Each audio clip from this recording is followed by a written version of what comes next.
буду возвещать имя Твое братьям моим, посреди собрания восхвалять Тебя.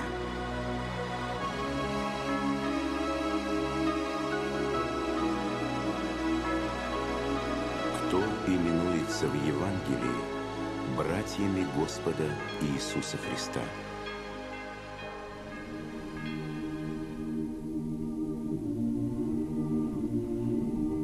Святое Евангелие неоднократно повествует нам о братьях и сестрах Господа Иисуса Христа.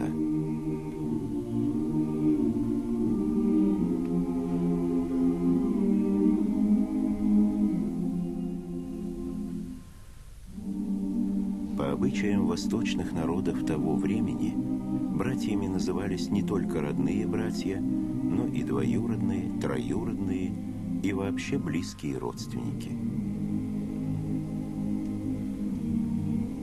Родных братьев у Господа не было, ибо Пресвятая Дева Мария еще в ранней юности в стенах Иерусалимского храма дала Богу обет безбрачия. Святой Иосиф был только ее обручником, хранителем ее девства.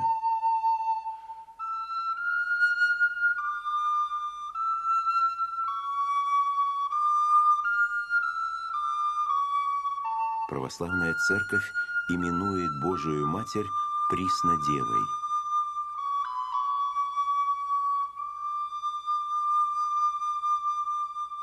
Будучи девой до Рождества Христова, она осталась ею в Рождестве и после Рождества Божественного Младенца. И это великая тайна Божия. Символ преснодевства Богоматери изображается на всех ее иконах. Это 3 звездочки, украшающие мафорий, плащ, который покрывает плечи и голову Пречистой.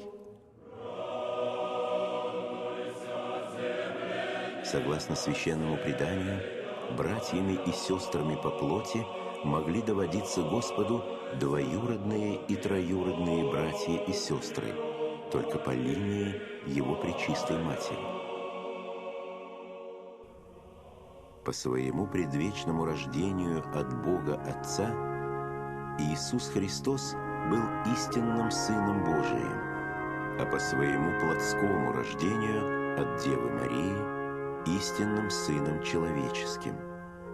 2 природы, божественная и человеческая, были неслитны и нераздельны во Христе.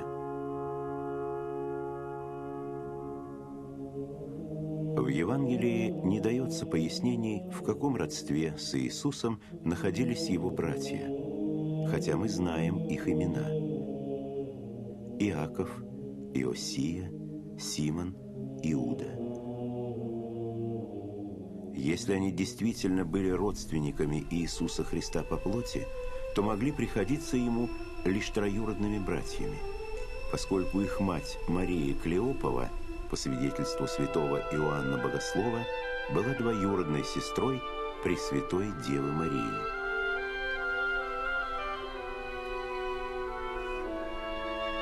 Родной сестры у Богоматери не было. Она была единственной и долгожданной дочерью Иоакима и Анны.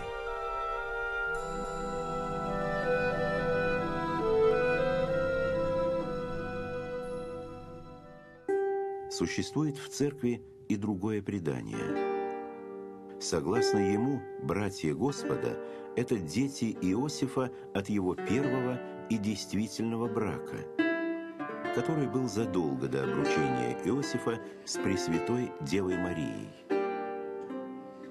Предание повествует, что праведный Иосиф имел жену Соломию и 6 детей, 4 сыновей – Иакова, Симона, Иуду, Иосию, и 2 дочерей – Эсфирь и Фомарь.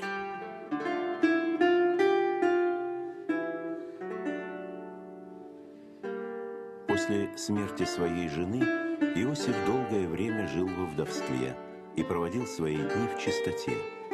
Его непорочная жизнь была засвидетельствована в Евангелии.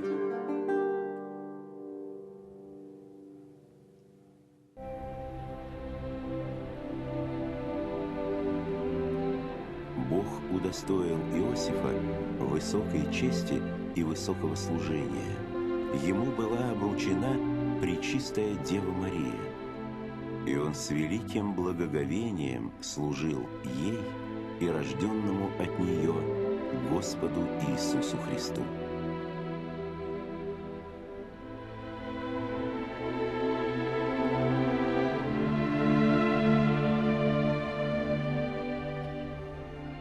Когда Спаситель достиг совершенного возраста и уже начал свое общественное служение, Он пришел с проповедью Царства Небесного в галилейский город Назарет, где был воспитан. В Назаретской синагоге Христос объявил об исполнении времен и о своем божественном достоинстве.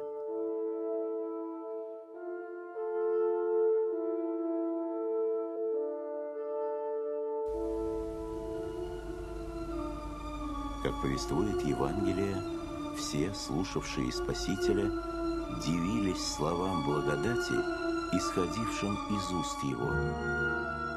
И все же люди не поверили Христу и говорили: «Откуда у Него это?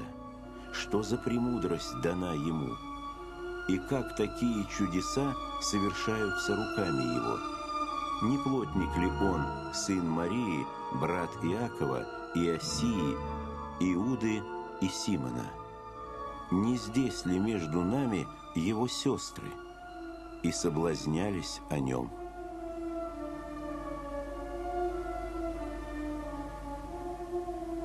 Сердца надменных жителей Назарета были окаменены.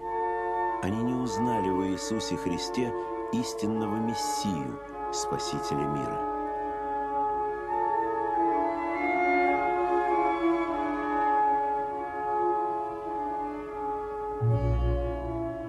Жестокосердные назаретяне ожидали другого Мессию, великого царя и освободителя евреев от римского владычества.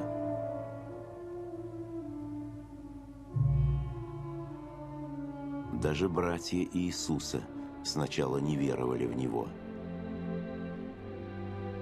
Но любовь Божия победила их неверие и сделала их последователями учения Христова.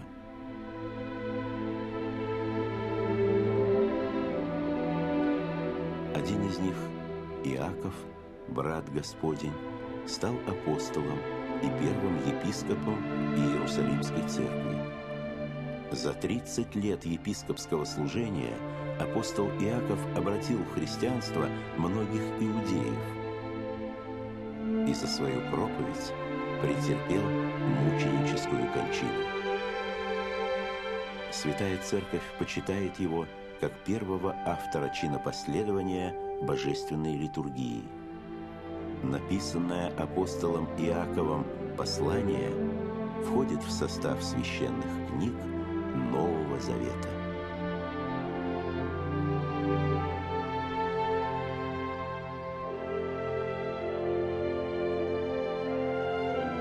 По всей земле проходит звук их, и до пределов вселенной слова их.